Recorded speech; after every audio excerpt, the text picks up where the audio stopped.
Assalamualaikum warahmatullahi wabarakatuh. Alhamdulillahi rabbil alamin wa bihi nasta'in wassalatu wassalamu ala khatamil anbiya'i wal mursalin nabiyyina Muhammadin wa ala alihi wa sahbihi ajma'in amma ba'du.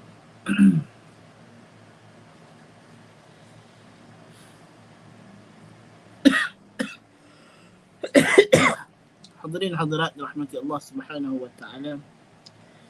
Pada kelas yang lalu kita sudah pun melihat kesemua jawapan terhadap syubhat-syubhat berkenaan dengan kedudukan Al-Quran itu adalah mukjizat dari segi bahasanya.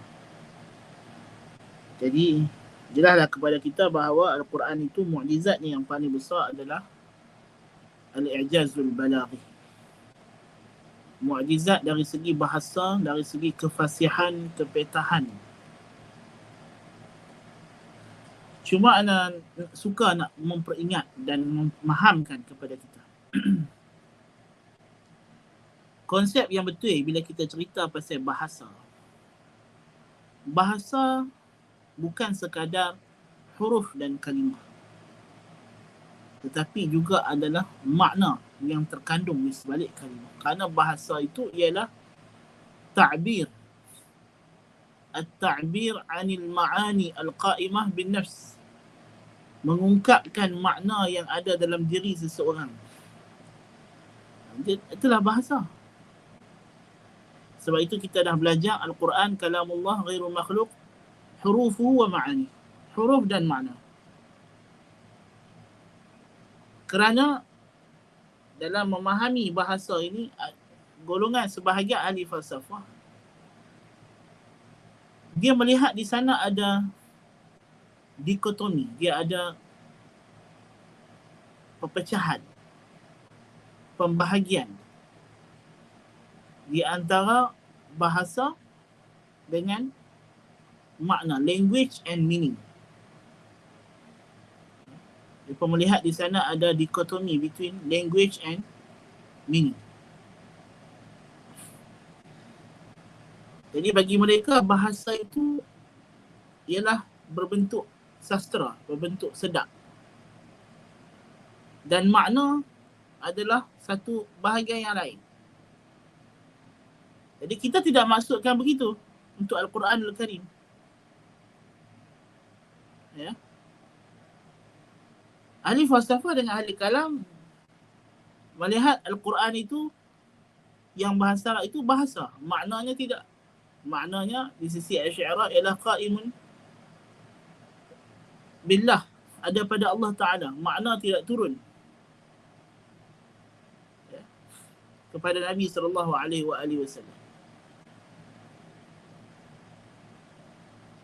Dan pemahaman ini membawa kepada konsekuensi yang besar, membawa kepada natijah yang begitu bahaya.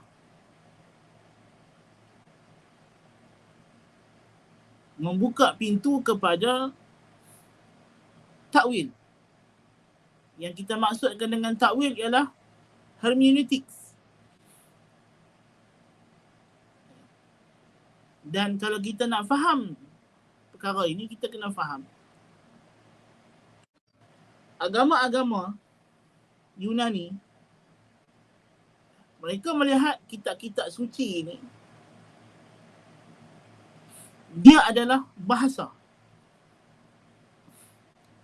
untuk menyedapkan, untuk sedap dibaca, untuk sebab itu Allah Ta'ala mencela orang Yahudi, kan, bahawa mereka tidak mengenali daripada kitab itu melainkan illa amani, melainkan bacaan saja. Macam mana saya nak bagi tuan-tuan dan puan faham? Saya pun tak tahu tuan-tuan faham tak ada pasal fakta ni. Dia agak filosofikal, kan? Allah Ta'ala mencela orang Yahudi, ahli kitab, yang hanya mengenali kitab itu sebagai amani, qiraah, bacaan, tilawah sahaja. Mereka tidak melihat kepada makna. Jadi kalau ada ahli falsafah, ahli kalam, dia faham bila kita kata Al-Quran ni mukjizat dari segi bahasa, yang ni dari segi sedap bunyinya, sedap suaranya, sedap sebutnya. Adapun makna, meaning, that's a different field, different story. Cerita lain pula. Sebab di sana ada dikotomi, pemotongan, dua belah, pembelahan. So dia ada language and dia ada meaning. Ya. Jadi sebab itu kalau kita tengok dalam teori ahli falsafah, bagi mereka Al-Quran ini tidak menerangkan hakikat.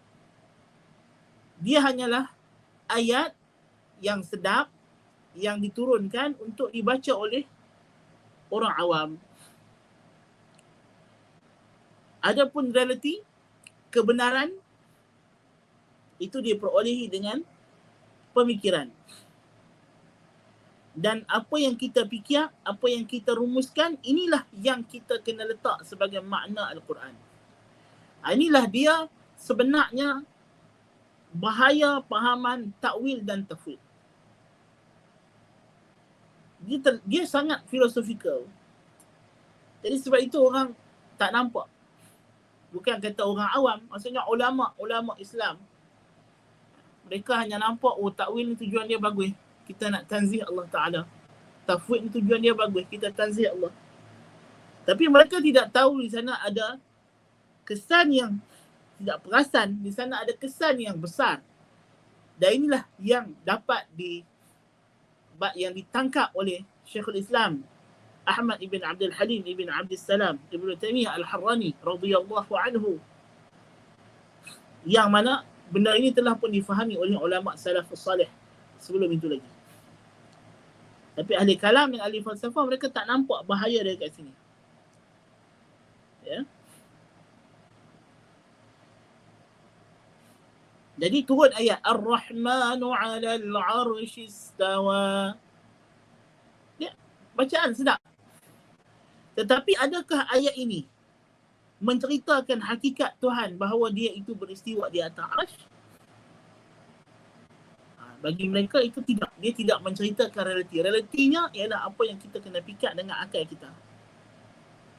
And then kita kena cari makna bagi Ar-Rahmanu 'alal 'arsy istawa untuk kita isi. Jadi kalau ahli kalam dan ahli falsafah dahulu menghadkan metodologi ini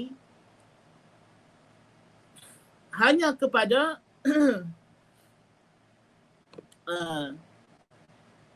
ayat-ayat sifat. Ahli falsafah bawa juga kepada isu-isu akhirat dan benda-benda ghaib yang lain. Kita dapati ahli falsafah pada zaman kini yang moden melebar luaskan lagi sehingga merangkumi hukum hakam.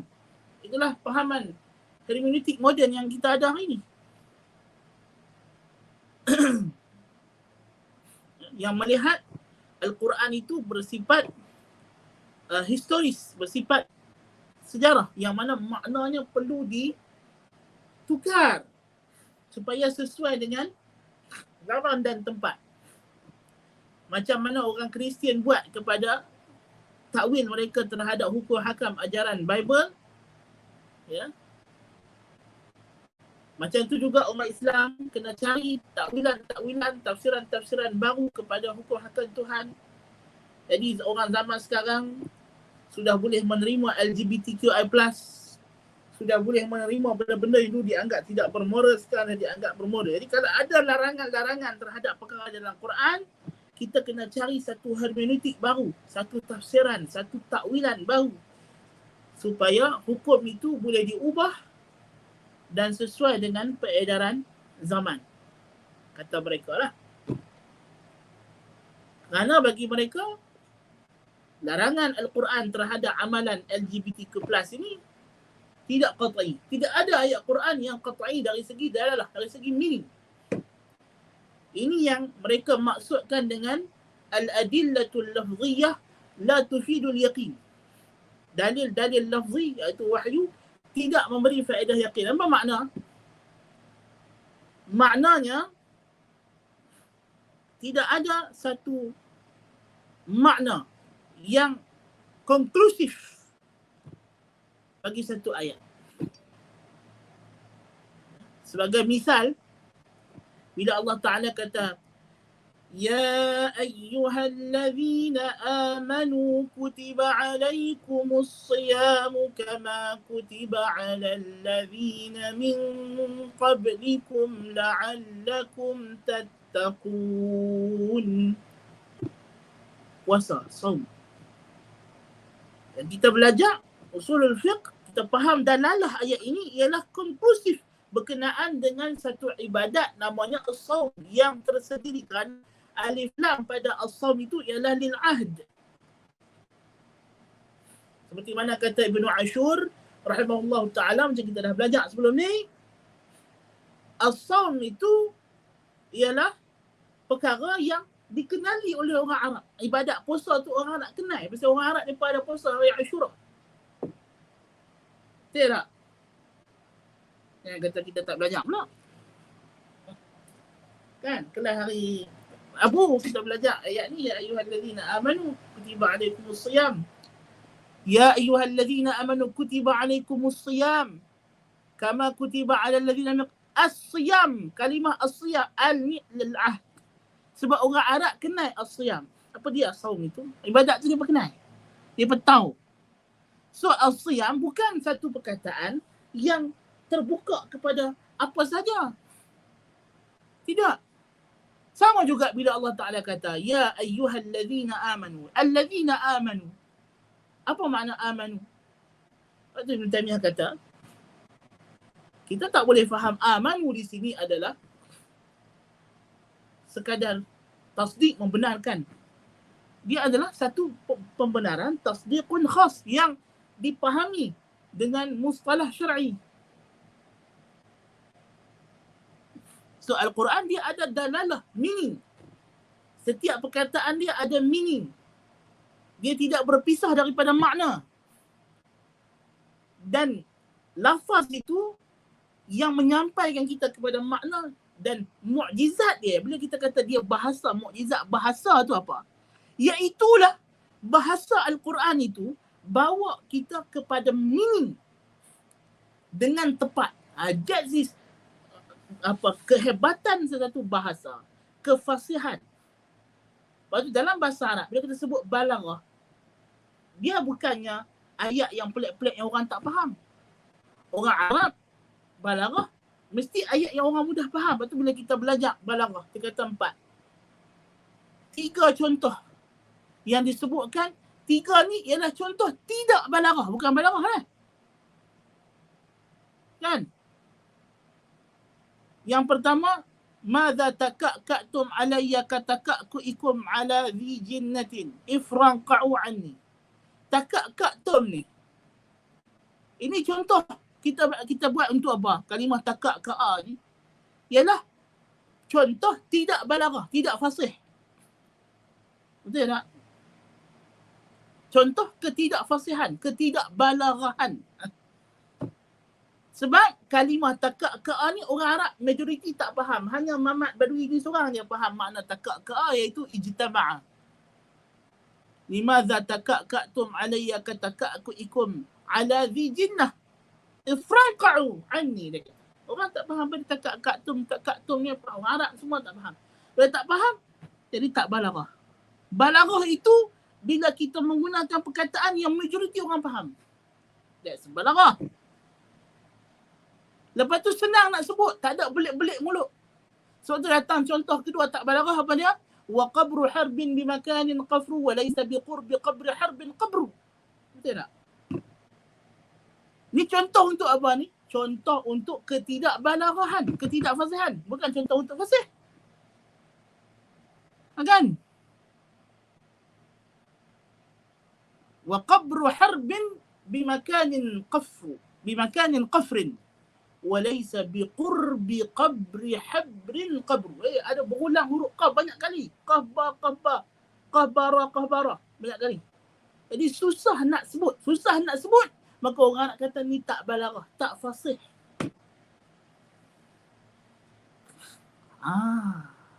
Sebab itulah kaedah dalam tafsir Al-Quran mesti ditafsirkan mengikut makna yang al-a'ammul ashhar, yang paling umum, yang paling masyhur. Sebab itulah asal kalimah ialah hakikat, asal kalimah adalah makna yang zahir. Tidak boleh kita beralih kepada makna yang bukan yang muawwal, melainkan dengan dalil yang kukuh, yang konkret. Ya. Jadi bahasa ni di sisi orang Arab, dia semakin mudah dipahami, maka semakin balaghah. Jadi Al-Quran, mukjizat dia pada bahasa itu ialah kerana bahasanya mudah difahami, mudah disebut. Walaqad yassarna al-Qur'ana lidzikri fahal min muddakir. Senang disebut, senang dihafal. Itu balaghah. Lepas tu dipahami. Sebab itulah majoriti ayat Al-Quran Nabi SAW tidak perlu tafsirkan perkataannya, sebab dia adalah perkataan yang orang Arab bercakap hari-hari, dipahami. Kan? Dan sebab tu kita kalau kita nak Arab ayat ke apakah, tarjih dia mestilah ambil yang paling mudah, yang paling senang. Bukannya yang paling payah, yang makin banyak takdir anggarannya. Itu tak betul. Dia setengah orang dia mengajak, dia sengaja ambil Arab yang paling banyak anggaran. Tak betul. Tak betul. Itu bukan kaedah yang betul. Jadi Al-Quran itu, bila kita kata dia mukjizat dari segi bahasa, kerana bahasanya itu menyampaikan kita kepada makna dengan ringkas, dengan tepat, dengan cepat, dengan mudah. Itulah dia. Tidak berbelit-belit. Nabi SAW tak suka orang bercakap dengan bahasa yang berbelit-belit. Sebab itu di antara metod Al-Quran ialah benda yang kita boleh capai dengan panca indera kita, atau sesuatu perkara maklumat itu adalah benda daruri, Al-Quran tidak akan explain panjang. Al-Quran kata, afala yanzuruna ila al-ibli kaifa khuliqat. Tuhan suruh tengok unta. Tengok unta ni, kita boleh guna mata kita, telinga kita, tangan kita, sentuh, tengok. Jadi Al-Quran tak perlu cerita pasal unta. Unta itu ada berapa uratnya, jantungnya bagaimana, bentuk tubuh anak, tak perlu. Aku dah bagi hampa mata, tapi tengok nari ya. Itu maksud. Kan? Allah kata, Ya ayyuhalladzina amanu kutiba alaikumus siyamu kama kutiba alal ladzina min qablikum la'allakum tattaqun ayyaman ma'dudat. Sebab Tuhan tak explain habis puasa ni macam mana. Aku dah bagi dekat hampa Nabi. Dia intihabak lah. Buat apa Tuhan nak kata panjang-panjang? Sebab hampa untuk mengetahui perincian cara nak puasa, tidak perlu Tuhan nak cerita panjang-panjang. Sebab kalau Tuhan cerita panjang-panjang, itu tidak fasih. Pasal Tuhan sudah bagi Nabi SAW depan mata. Dia akan tunjuk cara nak puasa. Practically. Betul, Quran tidak perlu elaborate cara semayang panjang-panjang. Angkat takbiratul ihram, tangan letak mana pun. Tak perlu. Sebab kalau Quran elaborate benda tu, dia tidak jadi mukjizat lagi, tidak jadi fasih. Pasal mengetahui cara solat ialah dengan cara praktikal, bukan dengan cara teori. Dia adalah benda praktikal. Maka benda yang praktikal mesti dijelaskan secara praktikal. Mesti berlaku secara by observation. Secara penelitian mata. Melihat dengan mata kasar. Cara solat itu dilaksanakan. Itu cara belajar yang betul. Nabi SAW dia nak ajak wuduk, dia tak ada lah. Sahabat-sahabatku sekalian, kita hari ni nak belajar wuduk. Wuduk itu rukunnya 6 perkara. Tak, Nabi ambil ayat tunjuk ni wuduk. Nabi solat, Nabi kata, sallu kama ra'aitumuni usalli. Semayang macam kamu tengok aku semayang. Sahabat ajak tabi'in. Macam mana sahabat ajak tabi'in semayang? Dia semayang, tabi'in tengok. Oh ni semayang. Macam itulah solat itu diwariskan kepada kita dari satu generasi ke satu generasi secara by observation. Secara empirik. bukan secara teori dan idealism. Subhanallah. Jadi Quran tidak perlu cerita panjang-panjang cara sembahyang. Waktu solat, kalau kata aqimus salata liduluki syamsi ila ghasaqil laili wa qur'anal fajri inna qur'anal fajri kana mashhuda. Quran tak perlu elaborate waktu solat ni pasal Jibril datang sembahyang dengan Nabi. Jibril kata inilah dia waktu solat. Lepas tu Nabi pun sembahyang dengan mereka. Diketahui dengan by observation. Nampak tak? Ini dia mukjizat. Ini dia balaghah. Ini dia yang menyampaikan kita ilmu yang cara betul. Kan? Jadi Al-Quran dia tidak akan elaborate panjang-panjang. Kewujudan Tuhan. Benda yang simple. Kan? Am khuliqu min ghairi syai'in am humul khaliqun. Kesimpulan hipotesi yang ketiga tidak boleh disebut lagi. Sebab itu dah maklum dengan fitrah. Tuhan hanya sebut dua. Pasal yang ketiga itu maklum bil fitrah. Jadi kalau dah maklum bil fitrah, Tuhan tidak perlu cerita panjang-panjang. Sebab itulah Syekhul Islam bin Taimiyah rahimahullah mengkritik manhaj ahli kalam dan ahli falsafah yang suka cerita panjang-panjang. Itu dia pun nama ahli kalam. Sebab dia pun suka cakap panjang-panjang, leret-leret. Benda hak simple dia panjang-panjang. Ya ahli falsafah pula, benda hak simple dia suka fikir lebih-lebih. Dan dua benda ni dicela. Kan? Kata Syatibi rahimahullah ta'ala dalam Muwafaqah, ilmu ni yang dituntut oleh syarak, ilmu yang membawa kepada amalan. Apa ilmu yang tak bawa amalan? Dia adalah ilmu yang tidak bermanfaat. Ilmu yang tak digemari oleh syarak. Nampak tak? Jadi ini kita kena faham konsep. Bila kita kata Al-Quran itu ialah mukjizat dari segi bahasa, jangan kita faham di sana that there is a dichotomy between language and meaning macam yang dipahami oleh ahli falsafah even sekarang masyhur. Dengan kedatangan dengan penubuhan falsafah deconstructionism, Jacques Derrida lah apa semua.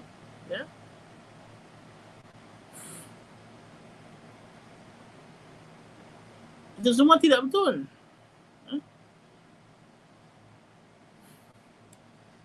Lepas tu kita tengok Ibn Taimiyah rahimahullah, dia bincang tentang masalah majaz, masalah makna sifat. Okey. Majaz ni dia sampai tengah mana? Majaz ni bukan sampai kita tarik dia keluar daripada konteks terus, sampai seolah-olah kalimah tu tak ada makna asas. Kita tengok macam mana konstruksi struktur bahasa Arab. Kalau kita nak melihat bahasa Arab ni betapa dia tidak berpisah dengan makna, tengok macam mana Ibn Faris menghuraikan makna kalimah dalam kitab dia Mujmal Lughah dengan Maqayis Lughah. Setiap perkataan dalam bahasa Arab dia ada makna asas, makna teras. Yang makna teras inilah akhirnya memberi makna-makna cabang. Jadi hang cerita pasal majaz ke apakah, hakikatnya dia takkan lari daripada makna asas terah ni. Kan? Dan Ibn Taimiyah menegaskan bahawa hampa nak setuju tak setuju sifat Tuhan, kok mana pun hampa tak boleh tarik keluar makna sifat Allah Ta'ala ni keluar daripada makna asasi kalimah yang orang Arab dah faham. Yang kalimah bahasa ni bukan kita pandai-pandai pergi bubuh. Ya Allah Ta'ala ajak kepada Nabi Adam AS, wa 'allama Adam al-asma'a kullaha. Itu. Kan? Dan setiap perkataan yang orang Arab bagi. Sebab itu Syekhul Islam kata tak perlu bila kita nak ta'rif, nak memberikan ta'rif, tidak perlu lebih-lebih. Hakikatnya bila kita kata manusia ni apa? Manusia, insan. Kalimah insan itu sebenarnya sudah melambangkan kenapa dia dinamakan insan. Kerana dia diberi nama itu berdasarkan satu ciri yang paling obvious, yang paling jelas pada diri makhluk ini, lalu dinamakan dia insan. Dan hakikatnya ciri tersebutlah yang membezakan dia dengan makhluk-makhluk lain. Kan? Pasal apa burung kita panggil ta'irun? Pasal ciri-ciri binatang yang spesies burung ni ialah terbang. Tair. Kan? Kenapa kita panggil dia tair? Pasal dia terbang, dia tair. Itu adalah ciri-ciri dia yang ada pada dia yang tak ada pada binatang lain. So you tak perlu panjang-panjang nak cari lagi ta'rif had di sana, apa jins, qarib, lepas tu fasl, untuk you nak buat dia punya definition. Sebenarnya bahasa itu sudah dibina di atas makna. Bahasa adalah jambatan, adalah qalib, adalah frame kepada makna. Okay. Tak perlu lagi susah payah nak buat takrif panjang-panjang lebar. Orang boleh faham dah. Secara fitrah. Jadi dah kena syubhat nak buat macam mana. Tapi secara fitrahnya. Sebab tu nama Tuhan yang paling utama ialah Allah. Kerana itulah dia, esensi Tuhan, bahawa dia adalah Zul Uluhiyah, Zul Ma'budiyati ala khalqihi ajma'in. Yang mempunyai hak untuk disembah oleh seluruh makhluknya. Maka disebabkan dialah adalah Al-Ilahul Haq, maka namanya ialah Allah. Al-Ma'budu bihaqqin. Ataupun Al-Ma'budul Haq. So, nama Allah Ta'ala itu melambangkan sifatnya. Kita tengok nama singa. Sampai dari seorang Arab ada 100 nama bagi singa saja. Yang mana 100 nama ni merujuk kepada sifat-sifat yang ada pada singa. Kan? Jadi bila kita nak menamakan sesuatu, kita perhati sifat dia. Jadi kita bubuh nama. Pasal apa? Laptop. Dia nama laptop. Komputer riba. Komputer riba. Kan? Kenapa komputer dinamakan komputer? Sebab dia computing. Ha. Itu asal-asal ketika dia wujud. Macam itu tugas dia. Kan? Hasub.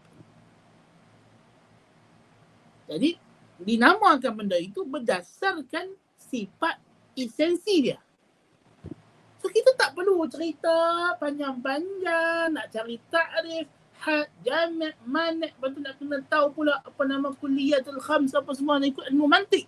Sebab itu di antara kerosakan ilmu mantik ialah dia merosakkan bahasa dari sudut ijaz, dari sudut keringkasan. Nabi SAW, di antara mukjizat yang Tuhan bagi kepada dia, Nabi kata, utitu jawami'al kalim. Aku diberikan kalimah-kalimah, ucapan-ucapan yang ringkas tetapi maknanya padat, straight to the point. Tidak ada kona-kona.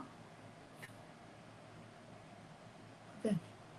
Tiba-tiba datang ahli kalam, dia jadikan kalam Nabi itu dia berselerak lebih teruk daripada lebuh raya dash lagi. Dash tu kalau kita tengok ke atas tu, dia melengkap kok tu kok ni. Pening. Mai ahli kalam, dia jadikan perkataan Nabi yang asalnya straight macam lebuh raya Saudi tu. Kan? Macam lebuh raya Mekah Madinah tu straight. Tak ada kena kan? Kita tengok macam sampai nampak Kaabah depan mata. Kan? Tengok macam sampai masuk Madinah. Kan? Tiba-tiba mereka pergi jadikan kalam Nabi tu macam lebuh raya Malaysia. Mesti juga nak kona, mesti juga nak pusing, mesti juga nak belengkak. Kan? Jadi menyebabkan susah nak faham kataan Nabi, kataan Allah Ta'ala. Kan?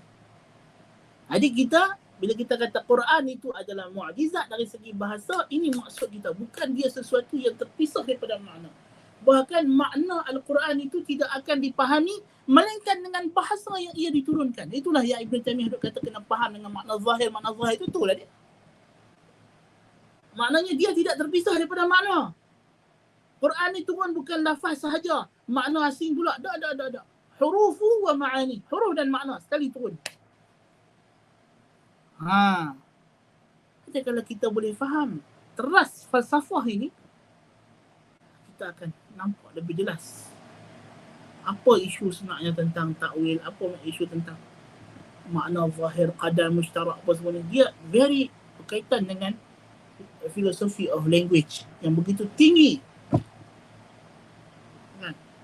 So, siapa yang kalau tak tahulah yang follow kelas Hana ni, kalau ada yang ada kemampuan akademik yang tinggi, baca apa nama tesis Dr. Kal Sharif At-Tabri berkenaan dengan Darut Ta'arud. Ini adalah tesis yang paling besar pasal Darut Ta'arud dan menceritakan manhaj Ibn Taymiyah. Yang mana dengan itu kita boleh faham manhaj Ahlussunnah wal Jamaah. Macam mana Ahlussunnah wal Jamaah memandang benda ni dari sudut falsafah, dari sudut akal. Apa titik sebenar isu yang menjadi pergolakan yang sebenar. Dia bukan isu di atas-atas. Dia bukan sekadar orang kata apa breadth of issue. Dia ada dia punya depth dia yang mesti kita kena faham. Okay. Itulah hari ni sebenarnya Ana tak nak ambil lama. Dan Ana tak nak lagi masuk kepada, sebab kita kena fahamkan benda ni dulu. Lepas tu baru kita nak ambil perincian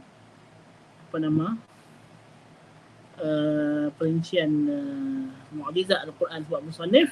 Sekarang ni dia akan masuk kepada perincian. Dia akan bagi contoh-contoh tentang mana yang kita kata Al-Quran tu mukjizat dari segi bahasa. So dia akan mula dengan keistimewaan Quran dari segi suara. Kan, dari segi irama, bila kita baca tu dia ada irama yang khusus yang kita dengar, kita tahu Quran. Tak ada sama, irama Quran tu tak ada sama dengan bahasa manusia makhluk mana pun. Kan? Lepas tu dia akan ambil contoh mukjizat Quran tu pada setiap potong daripada lafaznya. Ini kita akan datang nanti. Musannif akan bagi contoh macam mana setiap lafaz Quran itu menunaikan makna 100% bil-dhabt, dengan tepat, on the point. Tak ada konon-konon. Ini musannif akan bawa kita contoh pada benda ni. Ini yang menarik tentang kitab ini. Okay. Baik. Jadi kalau ada orang kata nak tanya soalan, tanyalah. Ada apa soalan? Kena tulislah soalan. Sebab StreamYard ni tak boleh tanya soalan suara. Kan? Bismillah. Assalamualaikum. Ada soalan? Kena tunggu sikit lah, masa mereka nak typing soalan kan. Kita bagi ruang.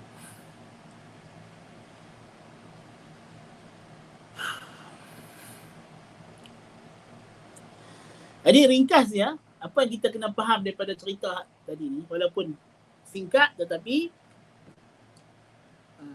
isi dia agak padat. Memerlukan masa mungkin untuk majoriti tuan-tuan dan perempuan untuk faham dan hadamkan balik apa yang saya cakap tadi. Kan, itulah kita nak faham kata Al-Quran mukjizat segi bahasa. Jadi bahasa tu apa makna? Adakah bahasa tu satu bentuk mukjizat lain, satu makna dia ada mukjizat lain? Tak. Bahasa ialah mengandungi makna. Makna Quran itu tidak sampai melainkan menerusi bahasanya. Bukan seperti kefahaman golongan-golongan yang tidak mengikut metodologi Ahlussunnah wal Jamaah yang melihat di sana ada pula bahasa, satu makna lagu lain. Jadi ini yang membuka pintu takwil tadi tu. Tidak, bukan macam itu. Ya. Itu kadang-kadang ini pun di antara juga kan orang yang yang buat kelas kan, buat orang yang admin. Dia letak kata kita kelas berapa jam, sejam, 2 jam, 3 jam. Okay, you boleh letak benda tu. Tapi setiap kelas ada dia punya tabiat yang tajuk untuk kelas hari tu walaupun nampak sikit satu perenggan, tapi dia adalah berat. Dia adalah berat dan kita sebagai pengajar kita tak tahu student kita dalam situasi yang macam sekarang. Student kita ni macam mana? Siapa dia depan kita ni kita tak tahu. So kadang-kadang kita nak bawa 2-3 tajuk. Tapi tajuk yang pertama tu pun kita masa kita belajar benda tu pun dulu berat. Benda tu pun kita bukan dapat dengan sehari dua. Ini adalah rumusan setelah bertahun-tahun belajar, mengkaji. Pembacaan bukan puluhan, mungkin ratusan kitab baru kita nak dapat kesimpulan yang kita cakap ni.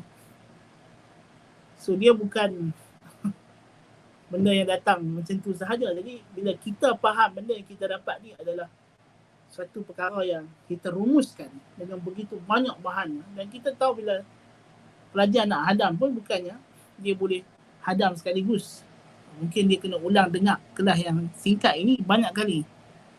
Jadi waktu kita kadang-kadang kita terpaksa ringkaskan kelas. Ya, walaupun pasal tajuk kita bagi hari itu mungkin terlalu padat dan memerlukan masa untuk dicairkan pemahaman terhadap hal tersebut. Okay.